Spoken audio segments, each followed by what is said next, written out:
So you want to be a pro gamer, but what's the easiest game to go pro in? In this video, we're going to find that out.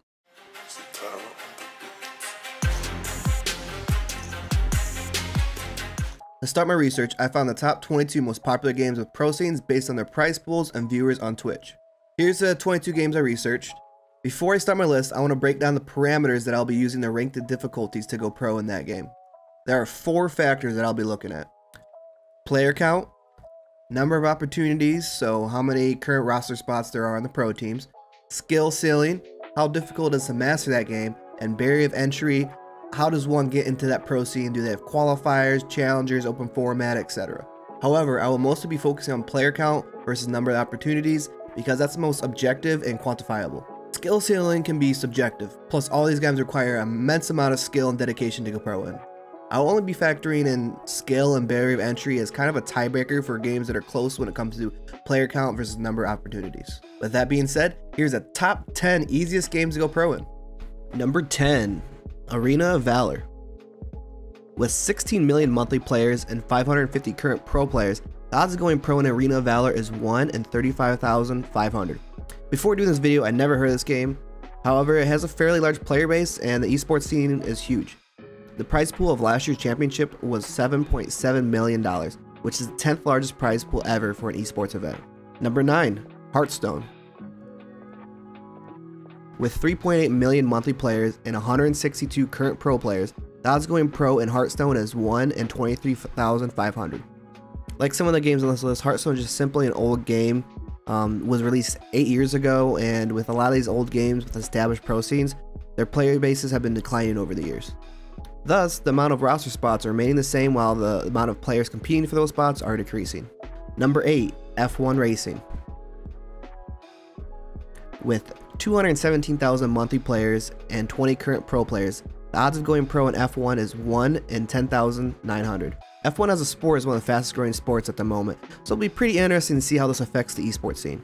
But as of now, F1 is the 8th easiest game to go pro in. Even though there's only 20 roster spots, the player base just isn't that big right now. Number 7, Magic the Gathering. With 450,000 monthly players and 60 current pro players, the odds of going pro in Magic the Gathering is 1 in 7,500. Not a lot to say here, it's just a smaller title, not a lot of monthly players compared to the amount of roster spots there are, so that's all I gotta say about Magic the Gathering. Number 6, Dota 2.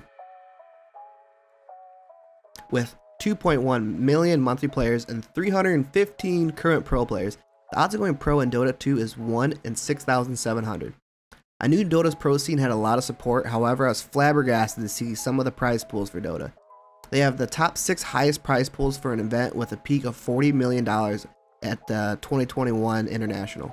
But even with these insane large prize pools, Dota 2 comes in at number 6 because they have a ton of roster spots relative to their player base.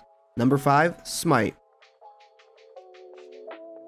With 250,000 monthly players and 40 current pro players, the odds of going pro in Smite are 1 in 6,300. Similar to Magic the Gathering, it's a smaller title, thus it's going to be easier compared to other games. Once again, don't have much to say about Smite. Number 4, FIFA. With 1 million monthly players and 192 current pro players, the odds of going pro in FIFA is 1 in 5,200. Compared to a lot of other games I've talked about on this list, FIFA has one of the larger player bases compared to the others. However, they have a ton of roster spots, which leads to more opportunities, which makes FIFA the number 4 easiest game to go pro in. Number 3, Starcraft II.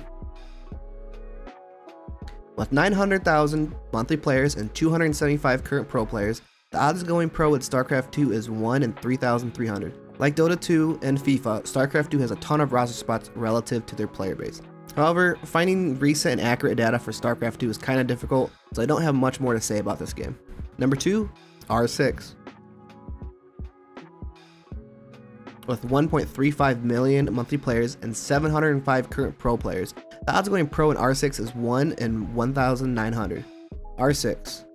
So having this game as the second easiest game to go pro in is probably going to upset some people. But R6 has the 3rd most pro players of the 22 games I researched. Only Fortnite, which is an open format, and CSGO, which has roughly 35 times more players, rank above R6. And last but not least, number 1, Halo. With 200,000 monthly players and 160 current pro players, the odds of going pro in Halo is 1 in 1,250. This one pays me to see since Halo 2 is the first online game I played. It's really the reason I'm a gamer today. And although there's a lot of support for the pro scene, the game's player base is just dying and has been for years. And unfortunately, I don't see that changing. Well, that's the top 10 easiest games to go pro in. I hope you enjoyed the video, and I hope it possibly maybe inspired you to try one of these games to kickstart your esports career. And if you would so kindly leave a like and subscribe, I'm really trying to grow this channel. And I'll catch you guys next time. Peace out.